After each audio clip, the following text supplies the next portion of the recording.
오늘 이 본문의 말씀은 예수님께서 십자가를 지시기 바로 그 전날 밤 제자들과 마지막 나누셨던 그 말씀 가운데 한 부분입니다. 예수님의 제자들은 이때 그들은 의식하지 못하고 있었지만 아주 중요한 위기를 맞이하고 있었습니다. 그 다음 날이 되면 예수님은 십자가를 지실 것이었고, 그뿐만 아니라 십자가 뒤에는 부활과 또 승천이 기다리고 있었습니다. 예수님은 이제 곧 이 땅을 떠나 바로 승천하실 것이었습니다.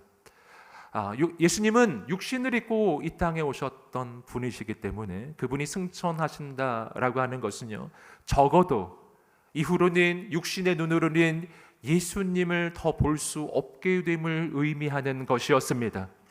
여러분, 이러한 상황을 맞이할 이 제자들에게 주님께서는 아주 중요한 지금 약속을 해 주고 계십니다. 그 약속인 인간의 생각을 뛰어넘는 것이었어요.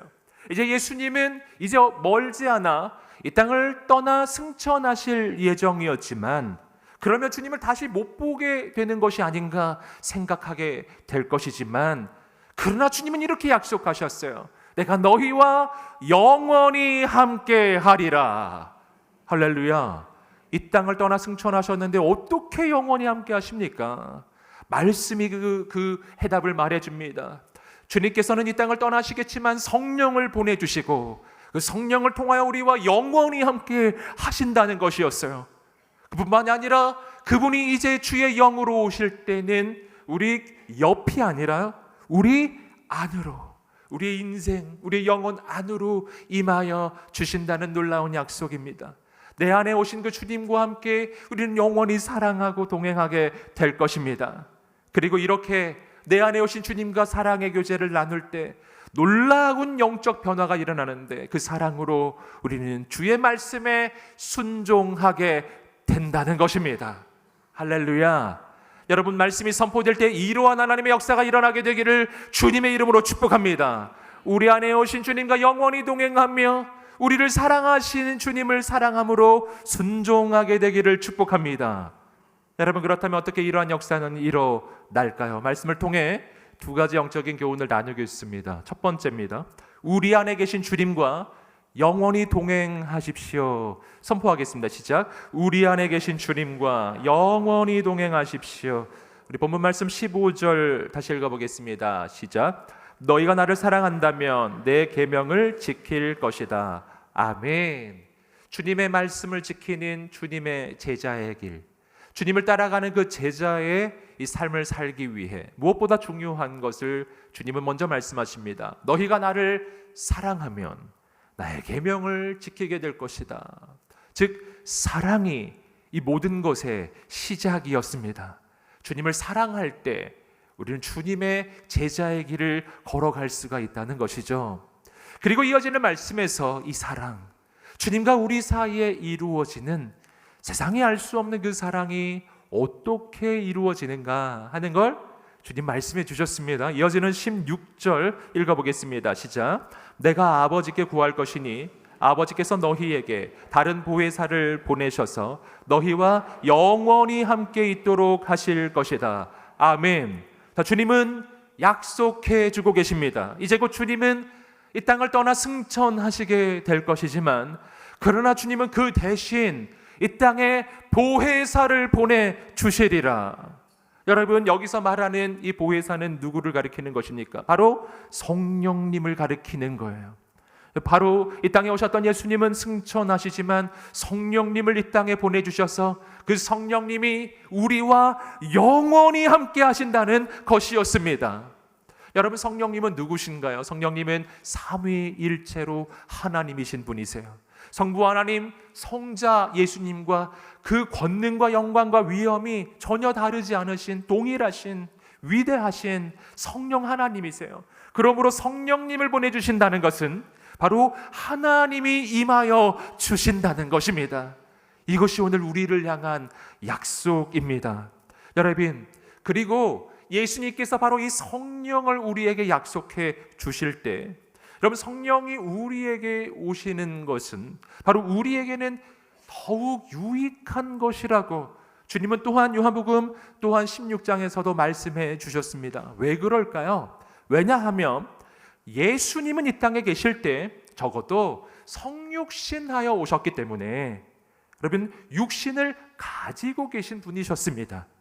그러면 어떤 상황이 벌어지는가? 주님은 육신이 있으시기에 바로 지역적인 공간적인 제약을 받으셨던 거예요. 그러므로 주님이 갈릴리에 계실 때는 예루살렘은 안 계신 것이고요. 주님이 예루살렘으로 가시면 갈릴리에는 또 안 계신 거예요. 주님은 동시에 이 땅의 모든 사람과 함께 하실 수가 없어요. 왜냐하면 육신이 있으시기 때문이죠. 여러분, 그렇다면 주님께서 바로 승천하신 후 성령을 보내주시겠다고 하셨는데 성령님은 어떠실까요? 성령님은 하나님의 영이십니다. 여러분, 영으로 임재하시는 분이세요. 눈에 보이지 않지만 온 세상에 충만하신 분이십니다. 그러므로 여러분, 성령이 임하실 때는 그분은 내가 있는 그 모든 곳에, 내가 이 땅의 어느 곳을 갈지라도, 내가 바다 끝까지 가 있어도, 저 하늘 끝까지 가 있어도, 저 땅 끝까지 가 있어도, 내가 내 인생의 가장 고통스러운 사망의 음침한 골짜기를 지나고 있을지라도, 정말 여기는 아무도 올 수 없을 거라고 생각하는 고독한 중에 있을지라도요, 여러분, 어디에 있어도 우리 성령님은 우리의 인생에 임하여 주시는 분이십니다. 그분은 어디든지 계시는 분이세요. 어디든지 함께 하시는 분이세요. 할렐루야. 그래서 주님이 말씀하신 거예요. 내가 바로 저 하나님의 보좌우편으로 승천하게 되면 내가 너희에게 성령 하나님을 보내줄 것이다. 그 성령님은 세상 끝날까지 너희와 영원히 함께하여 주실 것이다. 사랑하는 여러분, 성령님이 여러분과 함께하고 계십니다. 여러분, 그리고 그 성령은 또 어떤 분이신가? 오늘 말씀은 그 성령님을 보혜사라고 표현합니다. 한자어죠.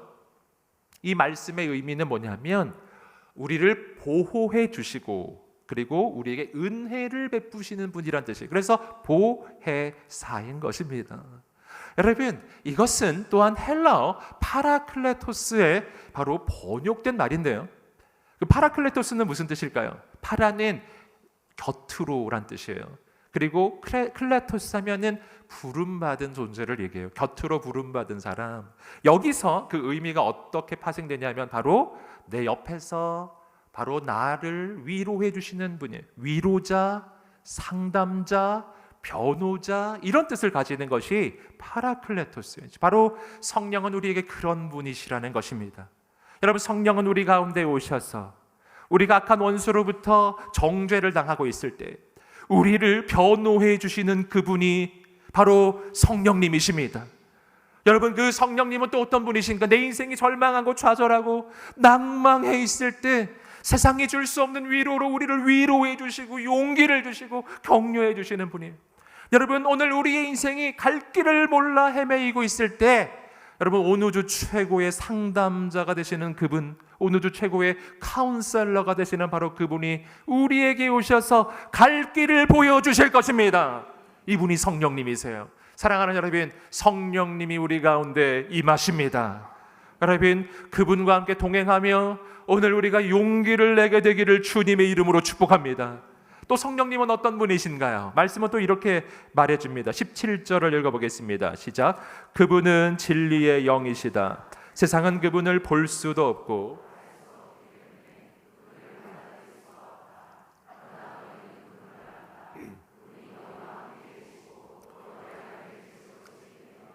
아멘. 자, 이어지는 말씀은 성령님에 대해 또 이렇게 표현합니다. 그분은 진리의 영이시다. 무슨 뜻일까요? 오직 성령님이 말씀하시는 것만이 진리이고 또한 성령님이 말씀하셨다면 그 말은 진리의 말씀이라는 뜻입니다.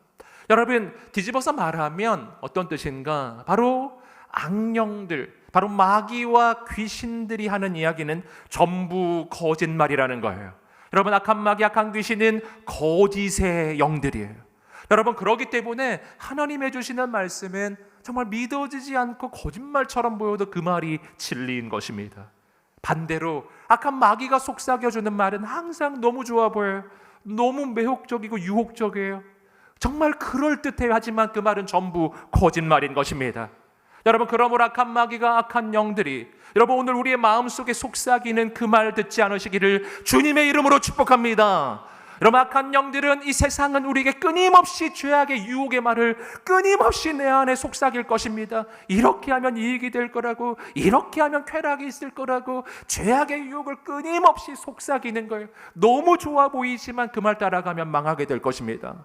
여러분, 악한 마귀는 나를 빼앗고 죽이고 멸망시키는 의도로 나에게 다가오기 때문이에요. 여러분, 악한 마귀의 죄악의 유혹의 말을 절대로 듣지 않으시기를 축복합니다. 여러분, 악한 마귀는 내 안에 또 이런 말도 속삭입니다. 정죄의 소리, 비난의 소리, 비판의 소리, 불평의 소리, 원망의 소리를 내 마음속에 끊임없이 속삭여요. 마귀의 소리, 세상 소리, 사람 소리를 들으면 절망이 찾아와요. 불평이 찾아와요. 낭망이 찾아오는 것입니다. 여러분, 그때 어떻게 해야 될까요? 여러분, 이 악한 영들이 속삭이는 이 절망적인 이야기들은 너무너무 믿어집니다. 정말 내 인생이 절망적인 것 같아요. 그러나 분명히 깨달아야 합니다. 마귀는 거짓의 아비예요. 여러분, 거짓말입니다. 여러분, 오늘 우리는 망하지 않을 것입니다. 사랑하는 여러분, 주님의 음성을 듣게 되기를 주님의 이름으로 축복합니다. 주의 음성을 들어야 용기가 생겨요. 나의 위로자, 나의 상담자, 나를 사랑하시는 나의 주님의 그 음성만 듣게 되기를 주님의 이름으로 축복합니다. 그분의 말씀이 진리이기 때문입니다. 여러분, 또한 그분은 이렇게 말씀해 주셨어요. 바로 그 진리의 영이신 그분이 너희와 함께 계실 것이고, 그리고 너희 안에 계실 것이다. 바로 이러한 진리의 영이신 성령은 우리에게 어떻게 오시는가? 우리 안에 임하신다. 할렐루야. 우리 안에 오신다. 성령은 영이시기 때문에 내 안에 임하실 수 있는 분이십니다. 그러면 그분이 내 안에 오실 때 어떻게 오실까요? 그분은 내 안에 오실 때 손님으로 오시는 분이 아니에요. 그분은 내 안에 내 인생의 왕좌에 왕으로 임하시는 분이십니다. 그래서요, 그분이 내 안에 오셨다는 것은 예사로운 일이 아닌 것입니다. 이것은 내 인생에 거대한 영적 전환을 말해줘요. 내 인생의 소유권이 바뀐 걸. 성령이 오시기 전에 내 인생은 나의 것이라고 생각했어요. 내가 주인 돼서 내 맘대로 내 뜻대로 그렇게 살았던 인생입니다. 성령이 오시는 순간에, 그분이 내 인생의 왕으로 임하시는 순간에 내 인생은 더 이상 나의 것이 아니요 나의 왕 대신 하나님의 것으로 바뀌는 것입니다. 여러분, 이게 얼마나 놀라운 이야기인지 몰라요. 여러분, 이것이 바로 우리의 인생의 문제가 해결되는 가장 중요한 포인트입니다. 여러분, 나는 왜 그렇게 힘들었습니까? 왜 그렇게 두려웠습니까? 오늘도 두려움 속에, 절망 속에 이곳에 오신 분들 계시지 않습니까? 난 왜 이렇게 두려울까요? 불안할까요? 내 삶이 힘들어서 그런 것일까요? 아닙니다. 가장 중요한 원인이 있습니다. 그것은 내가 내 인생을 나의 것이라 여기고 있기 때문이에요. 내 인생의 주인이 나라고 생각하기 때문입니다. 언제나 주인이 책임지는 거라고요. 주인이 책임지는 거예요. 내가 왜 힘듭니까? 내가 주인이라 생각하기 때문이에요. 내가 내 인생 책임져야 되는데 아무리 생각해봐도 책임질 힘도 없고 능력도 없고 지혜도 없어요. 여러분, 그러니까 너무 힘든 거예요. 너무 두려운 거예요. 오늘을 맞이하기가 힘들어요. 난 맞이할 힘이 없거든요. 여러분, 오늘 놀라운 소식을 알려드립니다. 주님 말씀하셨어요. 너의 인생은 너의 것이 아니라 나의 것이란다. 주님의 것이란다. 여러분, 내 인생의 주인은 하나님이십니다. 주인이 책임지신다고요. 내 인생의 주인 하나님이시기에 하나님이 책임져 주실 거예요. 그분이 하실 것입니다. 여러분, 그때부터 달라져요. 여러분, 하나님이 내 인생의 주인 되고 왕 되시는 순간부터 여러분, 내 인생에는 하나님의 역사가 시작됩니다. 왜냐하면 그분은 온 우주의 왕, 역사의 주관자, 불가능이 없으신 전능자, 여러분, 온 우주에 맞설 자 없으신 하나님이시기 때문이에요. 그분이 내 인생에 임하실 때 그 하나님 앞에 누가 맞서겠어요? 그 하나님이 내 인생 가운데 임하셨다면 그 순간 어둠 권세는 떠나갑니다. 마귀는 떠나갑니다.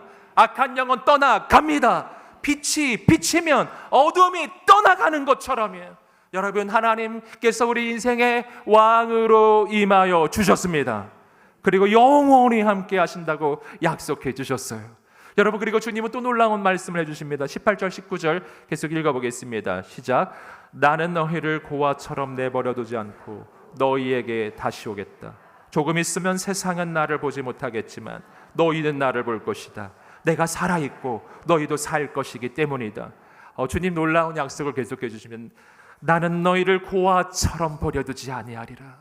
할렐루야. 사랑하는 여러분, 주님은 이제 승천하시는 거예요. 제자들의 입장에서는 주님이 우리를 버리고 떠나시는가라는 생각이 드는 겁니다. 그때 주님이 말씀하시는 거예요. 내가 너희를 고아처럼 버려두지 아니하고 너희에게 다시 오리라. 어떻게 다시 오셨죠? 오순절 바로 마가다락방에서 성령이 불처럼 바람처럼 임하시면서 주님은 바로 성령으로 우리 가운데 임하십니다. 바로 성령님을 통하여 우리 주님도 우리 가운데 함께 임하시는 거예요. 할렐루야. 여러분, 주님 약속하십니다. 내가 너희를 고아처럼 버려두지 아니하리라. 이게 무슨 뜻인지 아시겠어요? 이런 뜻이에요. 사랑하는 아들아, 사랑하는 딸아, 너는 고아가 아니란다. 넌 고아가 아니야. 넌 혼자가 아니야. 사랑하는 여러분, 세상에선 이런 말 많이 하는 것 같아요. 인생은 혼자야. 이렇게. 그런 말 들어보셨나요? 인생 혼자야. 혼자 가는 거야. 뭐 이런 거. 여러분, 주님은 그렇게 말씀하지 않으셨어요. 넌 혼자가 아니다. 아멘. 너는 고아가 아니야. 아멘. 우리에게는 하나님 아버지가 계십니다. 오늘도 최고의 아버지가 계시다고요. 여러분, 그 아버지 바라보시기를 주님으로 축복합니다. 하나님 우리와 함께 하십니다. 여러분, 그 하나님은 세상은 볼 수가 없어요. 주님 말씀하셨습니다. 세상은 날 볼 수 없지만 너희는 나를 보리라. 어떻게 그럴까요?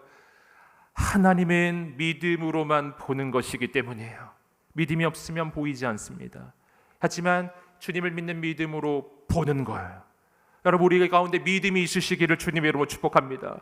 또 주님이 약속하셔요. 내가 살아있고 너희도 살 것이다. 여러분, 예수님은 2000년 전 십자가에서 죽음으로 끝난 분이 아니십니다. 그분은 죽음을 이기시고 부활하신 분이세요. 여러분, 그리고 주님은 생명 되시는 분이십니다. 그분 우리에게 영원한 생명을 주시는 분이세요. 여러분, 그분이 약속하셨습니다. 내가 너희를 살릴 것이다. 아멘. 함께 선포하겠습니다. 나는 살 것입니다. 난 살 것입니다. 아멘. 난 죽을 거야. 이런 생각하고 계신 분, 여러분 여기 몇 명 있습니다. 옆 사람에게 한번 선포해 주세요. 당신은 살게 될 것입니다. 살게 될 것입니다. 여러분, 부활하신 주님이 우리를 살려내실 것입니다. 용기를 내시기를 주님으로 축복합니다. 여러분, 그리고 주님은 놀라운 약속을 계속해 주셨습니다. 20절 읽어보겠습니다. 시작. 그날에 너희는 내가 내 아버지.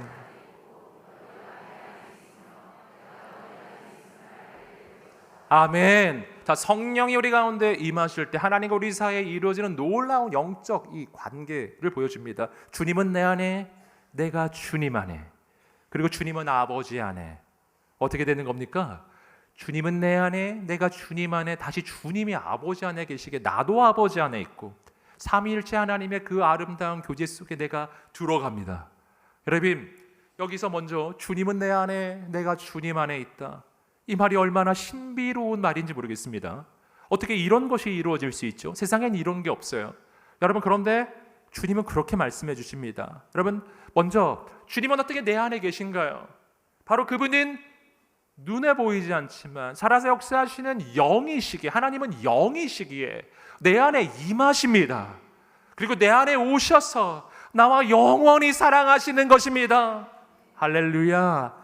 여러분, 그리고 어떻게, 그렇다면 내 안에 주님이 오셨는데 나는 어떻게 그 주님 안에 있을까요? 그 까닭은 주님은 우주보다 크신 분이시기 때문이에요. 그분은 영으로 내 안에 오실 수 있는 분이시지만 동시에 우주보다 크신 분이십니다. 여러분, 그러므로 그분은 내 안에 있으면서 동시에 나는 그분 안에 있는 거예요. 여러분, 그러므로 내 안에는 주님으로 가득하고 그리고 나는 주님으로 감싸져 있는 존재. 주님은 내 안에 계시고 내 앞에도 계시고 내 뒤에도 계시고 내 옆에도 계시고 내 위에도 계시는 분이세요. 여러분, 주님은 내 속에 충만하지만 동시에 내 인생을 완전히 둘러싸고 계시는 바로 하나님이십니다. 주님은 내 안에, 나는 주님 안에. 여러분, 할렐루야. 여러분, 주님이 우리와 영원히 함께 하신다고 약속해 주셨습니다. 이것이 주님과 우리 사이의 사랑의 관계, 그 사랑의 관계가 영원할 것입니다. 할렐루야. 내 안에 오신 그 주님은 세상에서 나와 가장 가까운 분이 되는 거예요. 세상에 사람이 아무리 가까워져도 내 옆까지만 올 수 있습니다. 하지만 주님은 내 안에 오시는 분이에요. 나와 가장 친밀한 분이에요. 사랑하는 여러분, 주님과 영원히 사랑하게 되기를 축복합니다.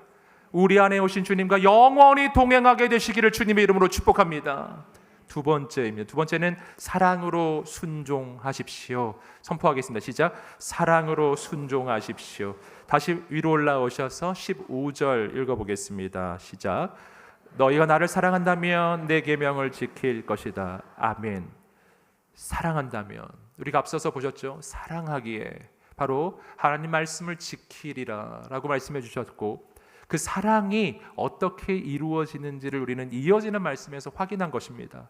나와 영원히 동행하시는 그 하나님의 그 사랑 가운데 거할 때 우리의 삶에는 이루어지는 일이 있습니다. 그것이 바로 말씀을 지키게 된다는 거예요. 여러분, 이것이 바로 사랑과 순종의 관계입니다. 사랑하면 순종하게 되는 것입니다. 여러분, 그러므로 여기서 우리는 순종의 가장 중요한 영적 동기를 발견합니다. 순종의 동기는 사랑이에요. 의무감이 아닙니다. 의지가 아니고 결심도 아니에요. 여러분, 순종의 가장 중요한 동기는 사랑이라는 것입니다. 사랑하면 순종하게 됩니다. 왜 그럴까요? 왜냐하면 사랑하면 사랑하는 이의 말을 듣는 것이 쉬워지기 때문이에요. 여러분, 내가 누군가를 사랑하기 시작하잖아요. 그럼 어떤 현상이 제일 먼저 일어날까요? 그가 하는 말을 다 들어주고 싶어요. 그가 원하는 걸 다 해주고 싶다고요. 할렐루야. 그게 사랑인 것이죠. 여러분, 부모가 자녀를 너무 사랑합니다. 어떠셨어요? 여러분, 자녀가 부모에게 무언가를 요청할 때 들어주고 싶지 않으세요? 너무 들어주고 싶잖아요. 여러분, 자녀가 무언가를 요청하는데 그걸 거절할 때가 얼마나 마음이 힘듭니까? 그렇지 않으시던가요? 그게 사랑이에요. 여러분, 부부가 서로를 깊이 사랑하잖아요. 그럼 어떤 일이 일어날까요? 여러분, 남편이 아내를 너무나 사랑해요. 그러면은 아내가 남편에게 부탁하는 걸 너무 들어주고 싶은 거예요. 너무너무 하고 싶어요. 할렐루야.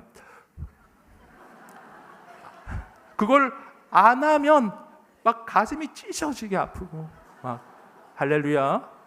예. 꼭 아멘을 안 하시더라고요. 이럴 때 아멘 하셔야죠. 여러분, 오늘 그렇게 되시기를 축복합니다. 안 그러신 분들 다 그렇게 되시기를 축복하시고, 여러분, 사랑하면 사랑하는 이의 말을 들어주는 게 쉬워지는 거예요. 그게 사랑이기 때문입니다. 그래서 사랑하면, 주님을 사랑하면 주님의 말씀을 지키게 되는 것입니다. 사랑하면 순종의 열매가 나타납니다. 여러분, 그러므로 오늘 내 인생에 왜 순종이 안 될까요? 순종이 안 되는 가장 중대한 이유는 결단력 부족이 아닙니다. 사랑이 부족한 거예요. 내가 하나님께 순종할 만큼 그만큼 주님을 사랑하고 있지 않은 것입니다. 사랑하는 여러분, 예수님을 사랑하게 되기를 주님의 이름으로 축복합니다. 내가 주님을 사랑할 이유가 있을까요? 성경은 그 이유를 분명히 말해주고 있습니다. 예수님은 날 위해 그 목숨을 내어주셨고 하나님 아버지는 날 위해 아들까지 주셨던 거예요. 내가 사랑할 이유는 차고도 넘치는 거예요. 여러분, 그뿐만이 아니라 오늘 말씀은 이야기해 줍니다. 그분은 십자가에 달려 죽으셨을 뿐만 아니라 그뿐만이 아니었어요. 우리에게 성령을 보내주시고 성령으로 우리와 영원히 동행하고 계시고 지금도 나와 함께하고 계십니다. 하나님의 사랑은 과거의 사건이 아니에요. 오늘 현재도 이루어지고 있는 이야기입니다. 여러분, 예수님, 그분이 날 사랑하셨기에 우리도 사랑하게 되기를 주님의 이름으로 축복합니다. 그러면 순종하게 돼요. 마지막 구절을 우리 읽어보겠습니다. 21절 읽어보겠습니다. 시작. 누구든지 내 계명을 가지고 지키는 사람은 나를 사랑하는 사람이다. 나를 사랑하는 사람은 내 아버지의 사랑을 받을 것이고 나 또한 그 사람을 사랑하고 그 사람에게 나를 나타낼 것이다. 아멘. 여러분, 15절과 21절은 정확하게 반대로 이야기하고 있습니다. 15절에서는 나를 사랑하면 나의 계명을 지킬 것이다 라고 하셨는데 21절 보시면 나의 계명을 지키는 자가 날 사랑하는 자다 라고 말씀해 주신 것입니다. 여기서 우리는 사랑과 순종은 매우 깊이 연결되어 있다는 것을 알게 되는 것입니다. 사랑은 순종의 열매로 나타나고, 그리고 순종은 바로 사랑을 증명하는 것입니다. 여러분, 그러므로 사랑한다고 하는데 순종을 안 하고 있으면 실은 사랑하는 게 아닌 것이죠. 여러분, 오늘 우리가 사랑으로 순종하게 되기를 주님의 이름으로 축복합니다. 그런데 그렇게 하면 어떻게 된다고요? 그렇게 사랑하면 주님의 사랑을 받게 되고 아버지의 사랑을 받게 될 것이다. 할렐루야. 여러분, 여기서 우리는 사랑의 선순환을 발견하는 거예요. 아버지의 사랑이 내 안에 임하고 그 사랑으로 내가 주님을 사랑하게 되면 하나님 아버지의 더 큰 사랑이 내 안에 다시 임해요. 그래서 사랑이 넘치기 시작해요. 주님을 사랑하고 주님 사랑을 다시 받고 다시 주님을 사랑하고 사랑이 넘쳐나기 시작해요. 여러분, 우리는 사랑으로 행하기 시작하게 될 것입니다. 바로 그렇게 주님과 영원한 사랑 속에 들어가기 시작할 때 놀라운 일이 시작되는데 주님이 약속해 주셨습니다. 바로 그 사람에게 나를 나타낼 것이다. 무슨 말인가요? 주님 사랑하는 사람, 그에게 하나님이 자신을 보여주신대요. 여러분, 내가 주님을 사랑하면 하나님을 더 깊이 알게 될 것입니다. 하나님 마음을 알게 될 거예요. 하나님의 꿈을 품게 될 거예요. 하나님의 비전을 품게 될 거예요. 내가 하나님 사랑하잖아요. 그러면 하나님의 마음이 나의 마음이 되고 하나님의 비전이 나의 비전이 되고 하나님의 그 마음을 품고 세상을 향해 가게 될 것입니다. 그래서 주님을 사랑할 때 바로 우리는 주님의 참된 제자가 되는 것입니다. 여러분, 저는 말씀을 통해서 오늘 여러분과 함께 주님께서 제자들에게 당부하신 두 가지의 내용을 함께 나누었습니다. 함께 선포해 보겠습니다. 시작. 우리 안에 계신 주님과 영원히 동행하십시오. 사랑으로 순종하십시오. 이러한 하나님의 사람들 되시기를 주님의 이름으로 축복합니다. 우리 말씀 붙잡고 한번 기도하겠습니다. 기도하며 나갈 하나님 아버지, 오늘 우리가 이런 인생이 되게 해주십시오. 우리 안에 임하신 주님과 영원히 동행하게 하여 주시고 주님 영원히 사랑하게 하여 주시고 주님을 사랑함으로 순종하게 하옵소서. 주님 앞에 두 손을 높이 들고 주여 한번 외치며 기도하겠습니다. 주여, 주여, 주여. 주님을 영원히 사랑하게 하옵소서. 예수님을 영원히 사랑하게 하옵소서. 주님을 영원히 사랑하게 하옵소서. 주님과 영원히 동행하게 하옵소서. 내 안에 오신 주님, 주님을 사랑하며 주님의 사랑을 받으며 주와 동행하게 하나님의 놀라운 역사를 보게 하소서. 아버지, 주께 순종하게 하옵소서. 말씀을 이루는 인생이 되게 하옵소서. 우리를 통하여 하나님의 역사가 시작되게 하여 주옵소서. 하나님 역사하여 주옵소서. 거룩한 성령의 바람이 불어와 우리 인생을 영원히 새롭게 하여 주옵소서. 아버지 행하실 줄 믿습니다. 역사하여 주옵소서. 사랑하는 주님, 우리를 고아와 같이 버려두지 아니하시고 우리에게 임하시는 나의 주님을 사랑합니다. 아버지, 내가 세상 어디에 있든지 나와 함께 하시는 주님을 찬양합니다. 주님만 바라보게 하옵소서. 주님만 사랑하게 하옵소서. 주님의 마음을 품고 이 땅을 향해 나아가 영혼을 살리고 주님의 사명을 감당하는 제자가 되게 하소서. 예수님의 이름으로 기도드립니다. 아멘. 우리 하나님께 영광의 박수 올려드리겠습니다. 주님을 찬양합니다. 아멘.